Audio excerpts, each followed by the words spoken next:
All right. Good morning, good morning, good morning. Welcome to the 7 a.m. standard for men. This is a class for men to help men navigate what it means to be a man, navigate their feelings, navigate their emotions, navigate their relationships, health, mindset, all of the things. And now today's episode's probably not just for men, but at men and women. We're talking about the shadow, Carl Jung's concept. I would say it's a concept, but given the research and given my own experience and experience with clients, I think it's way more than a concept. It's a state of consciousness and a pretty fair, accurate of the human condition and what we do. So today's class is about the shadow or the shadow self, and this is the source of power. This is the source of creativity. Now, I am looking at my phone because my laptop has died. I do not know what has hell's happened to my beautiful MacBook, but it is not working. So I'm just on the phone, and I've got my notes here on the iPad, which is so lucky I've got my iPad, but I cannot see who's tuning in. I cannot see your comments. So if you're watching this and you say hello and I don't respond, I do apologize. But we're doing technically what we can at the moment. So what is the shadow?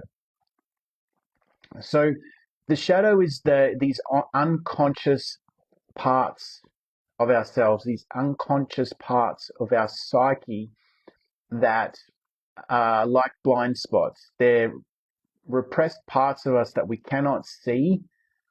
Other people can see them, but we cannot see them because they're blind to us and our experience. Now, I think there's a common misconception about the shadow. The shadow, people think that the shadow is our dark side, right? And that can be true, but the shadow has positive and negative traits in it. And I'll explain more about what that means. But this is not the difference between light and dark, right? So humans have free will.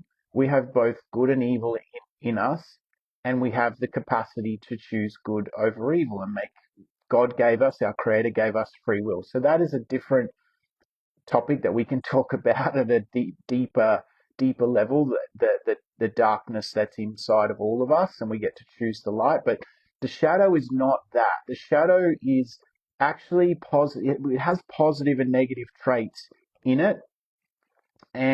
But what it is, these repressed parts of ourselves, there's just this immense source of power and creativity in our shadow, because that is the part of us that didn't align with our worldview that we repressed, right?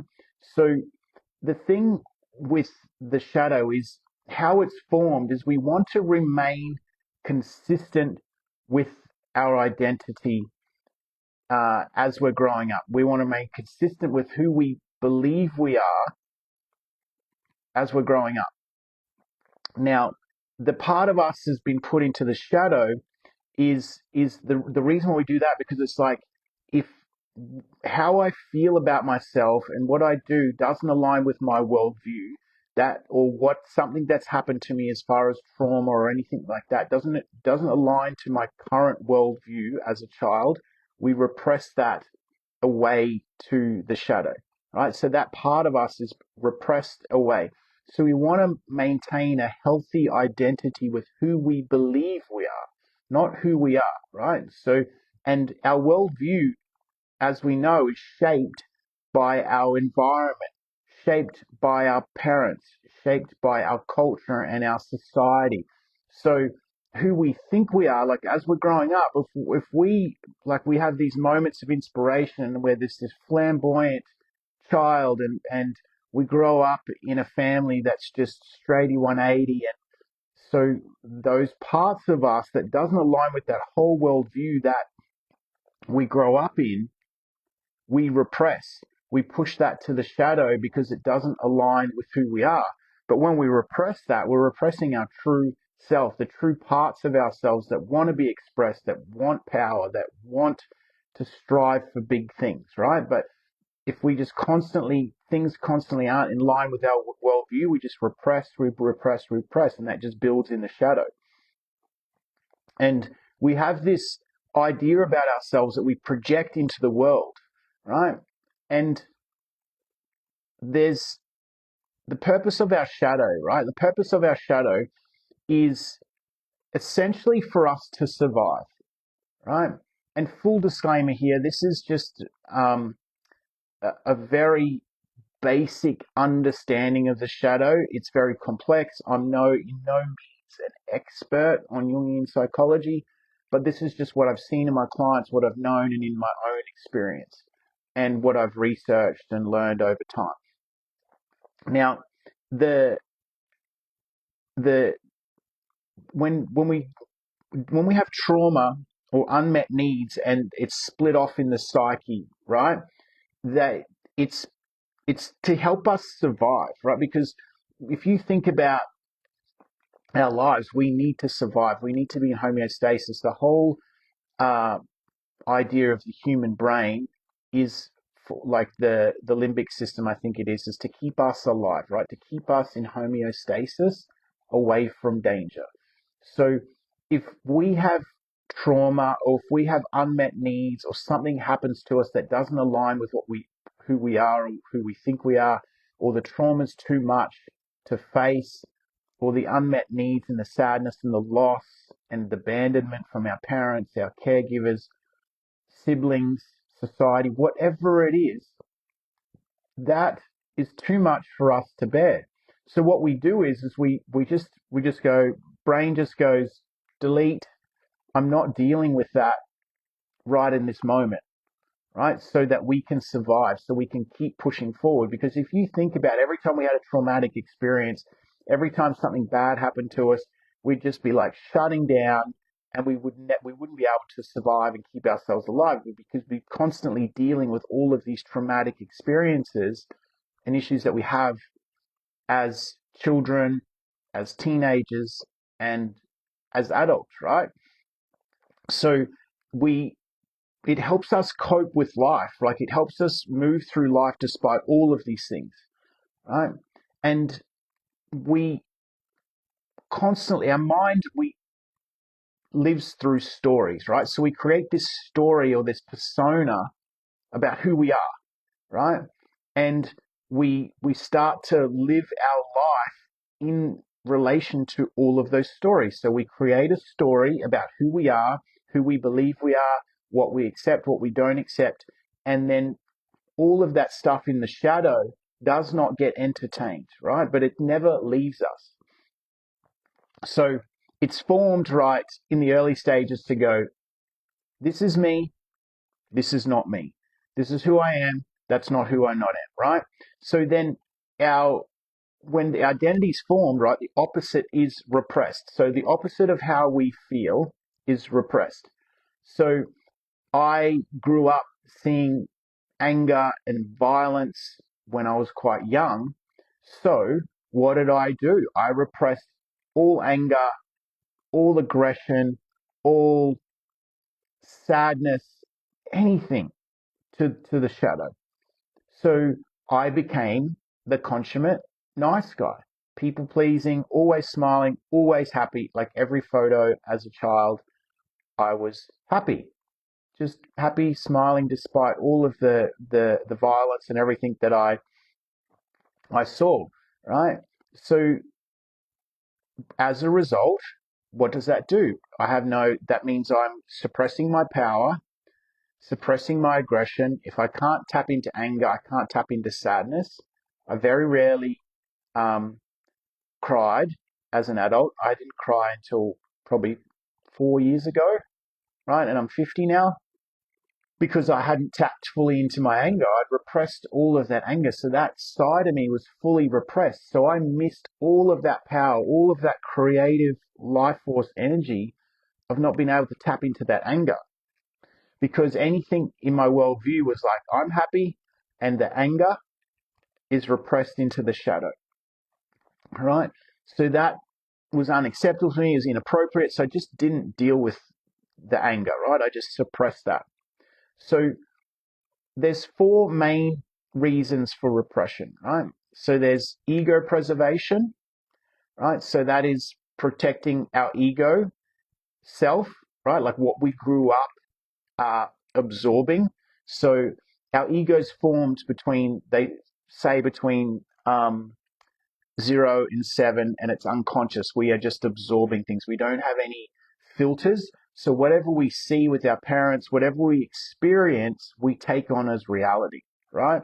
That's different to what our soul's alignment is, but we take that on. So anything that forms outside of that ego, that doesn't align with that, we repress, even if it's in an inherent nature. I hope you're following along here. Let me know in the comments and I can read it later.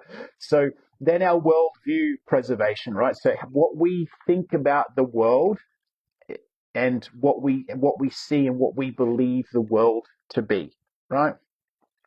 So if we believe that the world, everyone's happy and loving and kind and creative, and there's other things that don't align with that, we repress them to the shadow, right? So anything that doesn't align with how we see the world, we repress away because it's too confronting to deal with.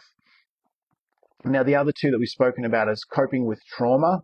Like if you've experienced trauma as a child, I'm sure you know all the different levels of trauma that kids experience. It's sad and it's horrific. So to cope, a child will repress that trauma away to the shadow. And then unmet needs, right? So we have these needs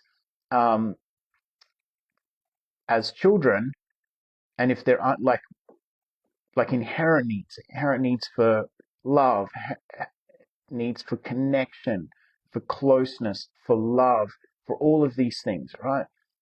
If we don't have that met, we repress that to the shadow as well because it's too hard for us to deal with. Now, if you were taught to be a good boy, right? If you were taught to be a good boy, like quote unquote good boy, so you smile, you do everything right, you perform for everyone to make sure that you're loved and connected. So any form of anger, any form of aggression, and any form of rebellion is shunned, right? So you push that anger, repression, all that anger, aggression, rebellion, you push that to the shadow, right? So you grow up being a quote unquote nice guy. So you never become fully expressed as an adult, right? You might deep down inside you've got this anger, this fire, this rebellious streak, and you see that in other people and you judge them, right? But what you're secretly doing is judging yourself because there's a part of that inside you, and I'll get to how we can unlock the shadow in a minute. But so you become this man that just plays it safe through your whole life, but you live a life of silent regret because a good boy just does what's required. A good boy just follows what society expects him to do. A good boy just says, yes, no, sir, 3 bags full, sir, we're done, right? He never really self-actualizes. He never really sees his own potential because he's limiting himself, and there's this internal split between who he's learned to be and who he actually is at his core, right? So you will never achieve your full potential because you're playing it safe based on everyone else's expectations of who you are, right? I see this with so many men. We're just told to just be the good boy, sit down, shut up, and it affects our relationships because we'll never speak our truth in our relationships. We hide things. We don't talk about things because we're ashamed or we feel judged. We continually put up with less than we're worth because we can't stand up for our needs. We can't ask for our needs to be met because when we're asking for our needs to be met, or we showed some form of aggression or some form of standing up for ourselves when we were children, bam, it gets slammed and you get shut down, right? So that part of ourselves is just this, and it's just like this quiet desperation in a lot of men where they just fucking want for so much more than they have. But that nice guy, that good boy that doesn't rock the boat, makes them settle for less. All right. So you might have been too sensitive and told to just toughen it up. So you become like a tough guy as a kid. Maybe you were this sensitive kid in your house, and you were loving and caring and empathy, and you'd cry all the time, and you were told to just harden the fuck up and get on with it. And you just, so that sensitive side of you gets pushed away, gets pushed to the shadows. So in life, you become hard and bitter and resentful, and you have zero tolerance for weak people. You call them weak, but they're not weak, they're just vulnerable. You have zero tolerance for people that cry, or zero empathy for anyone that's going through hard times, because you were told just to harden the fuck up and get on with things. But at your core, you're a sensitive, caring person that you've repressed. So this repression, um,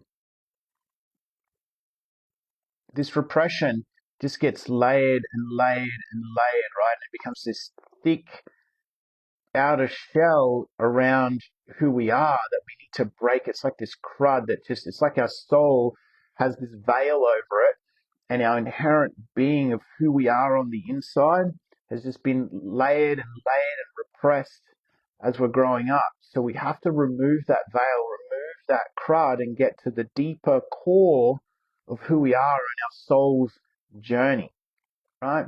I'll give you one last example. You know, maybe you were like just confident, this confident kid that just was just like dreaming. You're a dreamer. You just wanted to shoot for the stars, and you just constantly just got put down, and you constantly were like, just don't dream too big. You know, like in Australia, we call it tall poppy syndrome. It's like, don't stick your neck out. You get too, if you're too confident, you get your head chopped off. You're too cocky. You know, be humble, all of these things. So he grows up with this, just this burst of energy, just being so invigorated by life and by self-expression, and just gets beaten down, beaten down, beaten down, till the point where he's just this humble, meek man in adult life, right? And then so what that does is like, you never fully lead, you never fully take risks as an adult. You have these moments of inspiration, and then you dull yourself down, you dull your blade, and you can never lead, and you can never truly achieve great things, because there's a part of you that wants to shoot for the stars, but then you sabotage yourself because your shadow and your repressed parts of you just pull you back. But the inherent parts of you are starting to they want to come out. The shadow wants to integrate. And if you're watching on Facebook and you're commenting, I can't see your comments. This is a class on the shadow. As I said, I'm not an expert on the Jungian psychology, but this is just what I've learned over time and taught simple, practical ways for some people to understand their shadow and how it plays out in their life. And to recap, our shadow is this immense form of creative power that is untapped inside us, that we have repressed. And it wants to come out. It wants to be seen. It wants to integrate. Now, this is the next part of it. The shadow wants to integrate. We want to come into wholeness. Our soul and the universe, God, our creator, wants us to be integrated. We want to become whole and complete. So our creator, or the universe, or the law of attraction, the law of resonance, wants us to come back into wholeness and in alignment. So it will put us in front of people and circumstances and situations for us to integrate, for us to become whole again, right? So it will put you in front of people so that shadow can be integrated. And there's one thing that is the biggest thing that I've seen in shadows. It's like when someone's triggering you, or when that you're constantly faced with the same people, the same circumstances, the same situations, that is the shadow reflecting back to you the unconscious parts of you. Now, I've had clients that were triggered by guys that were more successful than them. They're like, oh, well, they're wankers. They're full of themselves. They've got this position because of whatever reason. And I was like, and we got to the core of it, and I said, well, what are those repressed parts of you? Is that what you want? And I said, if you were to look at this guy objectively, is he all of those things? He's like, no, I'm just judging him because when he was really honest with himself, like, I want to be where he is. But I've never, and this is obviously a coaching session, we got to this eventually. He's like, I want to be where he is.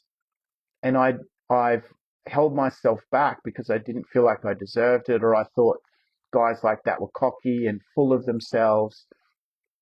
And so we realized that his shadow was him wanting to achieve great things, to be a leader, to be a pillar of society, to earn good money, to have a great car, to do all of these things. But he had repressed that part of himself because he was told that people with money are wankers, people like that are full of themselves, blah, blah, blah, blah, blah, story, story, story. Whereas the guy that he wanted to be like was none of those things.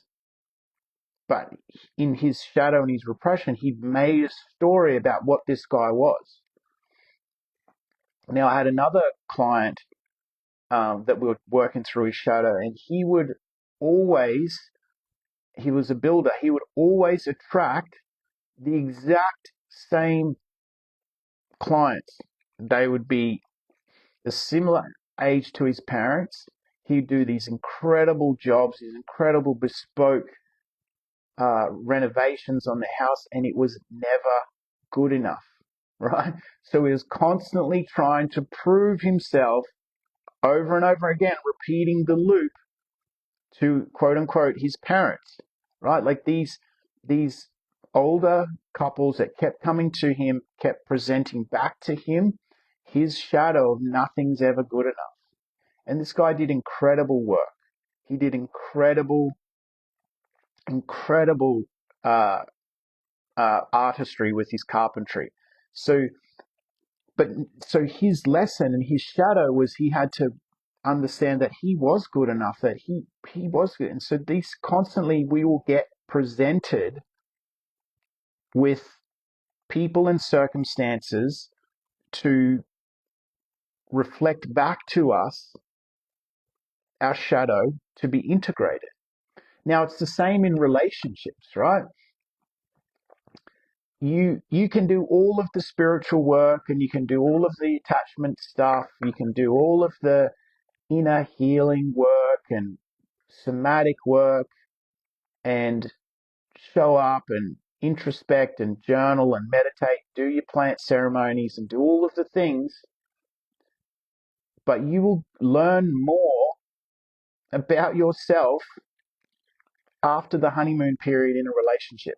The honeymoon period, everyone's in their conscious mind, everyone's all full of dopamine and love and stuff. But once that honeymoon period's over, you will get reflected back to you anything that you haven't, anything that you haven't dealt with. If your partner's triggering you, that is your unconscious shadow self for your unmet needs as a child, right? Like there is no greater mirror than a partner to reflect back to you the stuff that you haven't dealt with, right? But you can't deal with it in isolation.